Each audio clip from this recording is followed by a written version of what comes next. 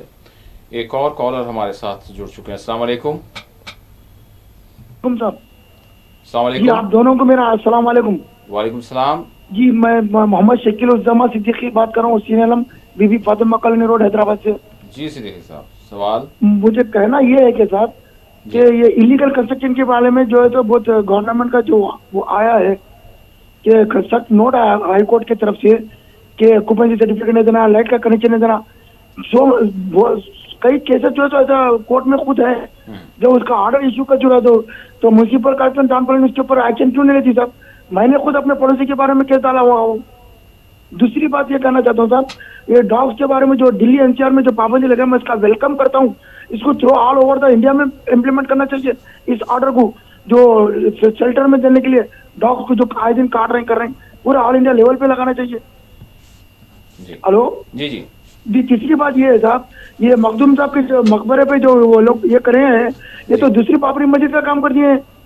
اس کے اوپر تو وہ ہمارے مسلم رہنما ہیں، علماء ہیں، بڑے جو حضرات جو ہے تو اسلامی کنٹریز کے متعلق سامنے رکھنا اس طرح وہ کر رہے ہیں، بربریت کر رہے ہیں، وہ ظلم کر رہے ہیں. تو دوسری بات کیا ہے صاحب، خانقاہ بزرگان دین کے اولاد پہ پابندی لگا تو آپ نان مسلم کی آدھار کارڈ دیکھ کے اندر چھوڑو آپ جو ہے تو یہ تو بھی اچھا رہے گا. پھر ایک طرف تم جو ہے تو ہمارے بزرگان جی ٹھیک ہے صدیقی صاحب، بالکل آپ کے تینوں سوالات آپ نے کیے ہیں، بلکہ اس کے حوالے سے ضرور بات کریں گے. یہاں پر ایک ہم چھوٹا سا بریک لیں گے ناظرین، بریک کے بعد دوبارہ حاضر ہوں گے اور آپ کے سوالات مزید وہ بھی شامل کریں گے، اور صدیقی صاحب نے جو سوال کیے ہیں اس پر بھی ماجد صاحب ضرور جو ہے روشنی ڈالیں گے. چھوٹا سا بریک لیتے ہیں، بریک کے بعد دوبارہ حاضر ہوں گے.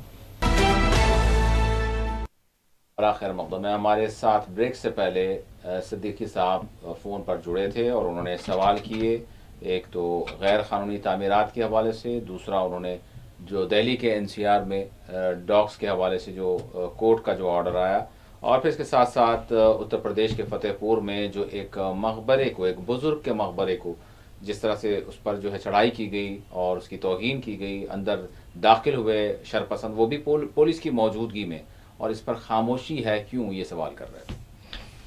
صدیقی صاحب یقیناً آپ ایک ایکٹیوسٹ ہیں، جو بھی خاص کر جو سیوک پرابلمس وغیرہ کے بارے میں آپ کے جو سوالات ہوتے ہیں اکثر اسی سے متعلق ہوتے ہیں. اللیگل کنسٹرکشن کوئی نئی بات نہیں ہے. یہ کہیں نہ کہیں جو ہماری جو سیوک باڈیز ہوتی ہیں اس کی کوتاہیوں سے، یا پھر ٹاؤن پلاننگ کا جو معاملہ ہوتا ہے اس کی کوتاہیوں سے، جو بھی ان میں کرپشن وغیرہ جو بھی ہوتی ہے. تو یہ دیکھیے یقیناً ہماری آبادیاں بڑھ رہی ہیں، اس کے لحاظ سے اب آپ دیکھیے پرانے شہر کے علاقے میں جتنا کنسٹرکشن ہو رہا ہے اس وقت، یہ نئے شہر میں بھی ہو رہا ہے، نئی بستیاں بھی بن رہی ہیں، لیکن یہاں میں دیکھ رہا ہوں کہ کوئی کوئلو کا مکان دکھتے کہ نہیں. کیونکہ میں بچپن میں جب میں جو ہے دیکھتا رہا، لڑکپن تک بھی کویلو کے مکانات ہوتے تھے. پہلے ہوتی تھی دیسی کویلو، انگریزی کویلو، اس کے بعد ٹین پوش کے مکان، اس کے بعد RCC. تو ایک بڑا ٹرانسفارمیشن کہتے ہیں، یعنی بالکل آپ کی جو ہے لیونگ اسٹائل کا ٹرانسفارمیشن ہو رہا، ضرورت بھی ہو گئی.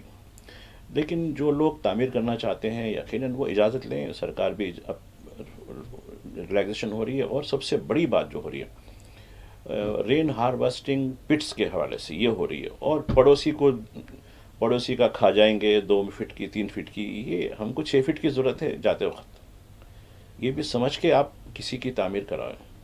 ٹھیک ہے سرکار کو، آفیسروں کو کچھ پیسے دے کر آپ تھوڑی دیر کے لے کر جائیں گے، لیکن اس کے بعد آپ کی نسلیں تو وہاں رہیں گی نا، وہ کیا سکون سے رہ سکتی ہیں؟ گھر تو عالیشان ہے. ایک صاحب کسی معاملے میں جو ہے مدعو کیے تھے، گھر تو میوزیم دکھا، لیکن سماج میں ایسا دکھا کہ جس کے لیے ہم کو بلایا گیا تھا، سکون نہیں ہے. میوزیم بنانے کے بعد بھی سکون نہیں ہے.